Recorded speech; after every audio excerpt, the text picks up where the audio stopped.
sin dejar de reconocer el valiosísimo aporte de la cultura oriental al saber mundial. Sin lugar a dudas, el punto de partida de lo que hoy conocemos como la gran cultura occidental se encuentra en Grecia, precisamente en Atenas. Y es que, claro, fue allí, en la península de los Balcanes, donde logró fusionarse el partidor para dar inicio a las letras, a las ciencias y a las artes. Por eso, desde muy pequeños, desde escolares, nos pusimos a imaginar cómo serían los griegos.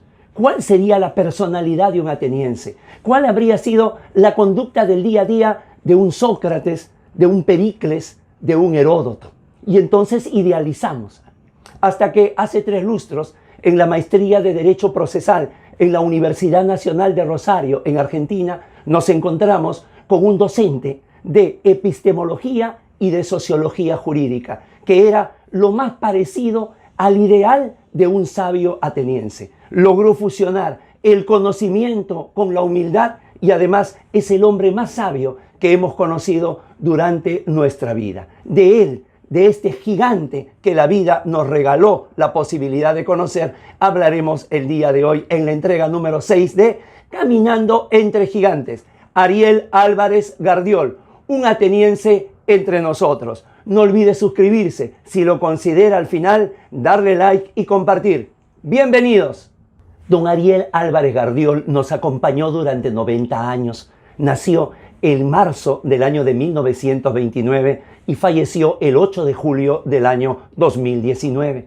A los 20 años se recibe de abogado en la Universidad Nacional del Litoral en la provincia de Santa Fe. Ya posteriormente, cuando se crea la Universidad Nacional de Rosario, pasa a ser no solamente uno de sus docentes, sino también uno de sus estandartes. ¿Dónde está el gran mérito jurídico de Ariel Álvarez Gardiol? Fundamentalmente en la profundidad de su conocimiento. No se quedaba solamente en la superficie amplia y extensa que puede dar la epistemología, la sociología jurídica, la teoría del derecho. No, iba hasta las más recónditas profundidades para luego escribirlo en fácil. Es decir, su gran maestría que él tiene es que, a pesar de haberse podido quedar en la cómoda terraza de los grandes sabios del derecho, no tenía ningún problema en descender hasta el último sótano del estacionamiento para desde allí llevar a los estudiantes de la mano. Esa humildad que además se le rescata se puede apreciar tanto en los vídeos que hay colgados en YouTube sobre sus presentaciones, como también en el título de sus principales obras. Manual de Introducción al Derecho, con Editorial Juris, y el prólogo a la primera edición de Sebastián Soler, con la misma editorial, Derecho y Realidad, Notas de Teoría Sociológica, y con el fondo editorial de la Universidad Nacional del Litoral, Lecciones de Epistemología, algunas cuestiones epistemológicas de las ciencias jurídicas. Todos los textos están en la biblioteca de la Escuela de Derecho EGACAL. Empero, la estatura jurídica y de sapiencia de Ariel Álvarez Gardiol iba más allá de una cátedra, iba de la estela que dejaba. No solamente nos hablaba de sociología, de epistemología, de filosofía, sino que tras sus palabras se daba un gran escenario de cultura. A veces, insisto, ligado con el arte, con la música, con el teatro, con la literatura, con el cine. Y a partir de allí uno quedaba no solamente seducido, sino además muy curioso, muy atento a la siguiente lección y a la idea de profundizar. Empero, esta sabiduría no es solamente un don caído del cielo, ¿no? Seguramente el don es la disciplina, pero la sabiduría es algo que se cultiva desde muy temprano. En una entrevista brindada a Fermín Canteros, le confesó esta forma como él estudiaba. Entonces, ese año, que fue el año 1949, fue un año que yo me dediqué exclusivamente a estudiar. Cuando digo exclusivamente a estudiar, les cuento cuáles eran mis horarios de estudio. Yo estudiaba con un compañero que vivía a 3 cuadras de mi casa, que había sido también docente, que había sido también celador en el mismo colegio que yo, y nos habíamos hecho bastante amigos. Entonces nos juntábamos a las 9 de la mañana, indistintamente en la casa de él o en la mía. Estudiábamos hasta el mediodía, la hora del almuerzo.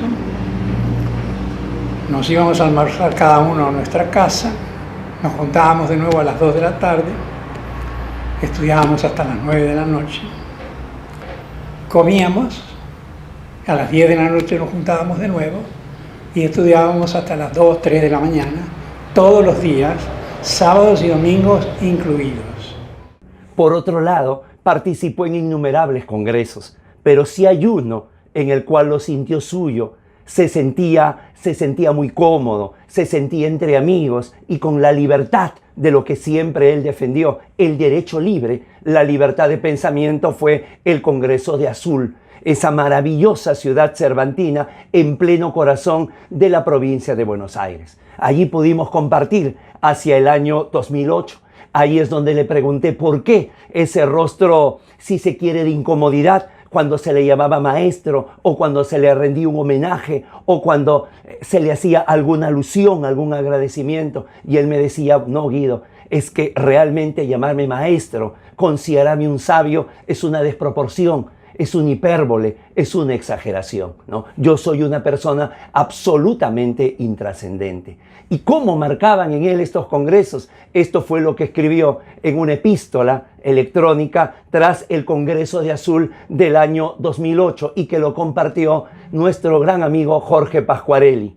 Mis queridos amigos, he recibido un aluvión de mensajes que evocan todos y cada uno de los momentos compartidos en Azul, lugar que ejerce sobre todos nosotros una suerte de sortilegios que emana sin duda de la atrayente personalidad del fundador de esa incomparable iniciativa académica, el profesor Adolfo Alvarado Belloso, y de quienes, desde la primera convocatoria, hace más de 10 años, ha sellado a fuego en nuestro espíritu, algo que va más allá del garantismo, algo que va más allá del derecho procesal, de su estilo tan singular y tan bellamente descrito en su último libro de homenaje y aún de su misma persona. Es una ley inmutable que todo lo que nos ha sido dado nos es reclamado. La tierra reclama el cuerpo, Dios reclama el alma y el poder es reclamado gota a gota por todos los otros poderes, grandes o pequeños, a los cuales lo debemos. Como los grandes, preparaba cada una de sus presentaciones. Aquí algunos cortos para que lo disfruten. Y cuando afirmo que nunca me propongo colonizar ningún pensamiento mío para que germine en la cabeza de ustedes, yo lo que quiero y siempre he querido, siguiendo el lema que hace al escudo de la Universidad Nacional de Rosario, construir un hombre pensante, ¿no? Lo que me propongo no es que ustedes piensen como yo, porque eso no sería cumplir una faena educativa, sino perseguir el logro de clones intelectuales que piensen lo mismo que yo, y eso sería lo más penoso y al mismo tiempo lo más perverso que le podría pasar a un educador. La llamada autonomía nacional palestina está a su vez fuertemente fragmentada. La fragmentación no es solo un problema de nuestra política interna, ¿verdad? En Cisjordania y en Gaza responden a dos comandos y a dos ideologías muy diferentes. Y en el corazón de todo este mundo islámico está Israel, con una población que apenas alcanza los 7 millones de habitantes, única democracia del Medio Oriente. Me pregunto, ¿por qué en la calle San Luis, en mi ciudad, árabes y judíos conviven en armonía y hacen negocios? A veces se casan entre ellos y no pasa nada. ¿Algún día lo charlamos?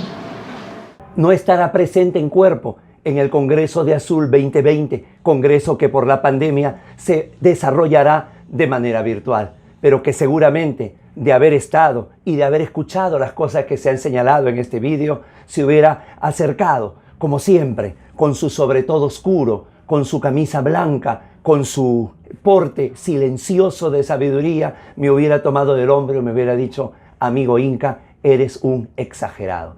Ese fue Ariel Álvarez Gardiol, un verdadero ateniense entre nosotros. Muchísimas gracias. Nos vemos pronto. Con su permiso.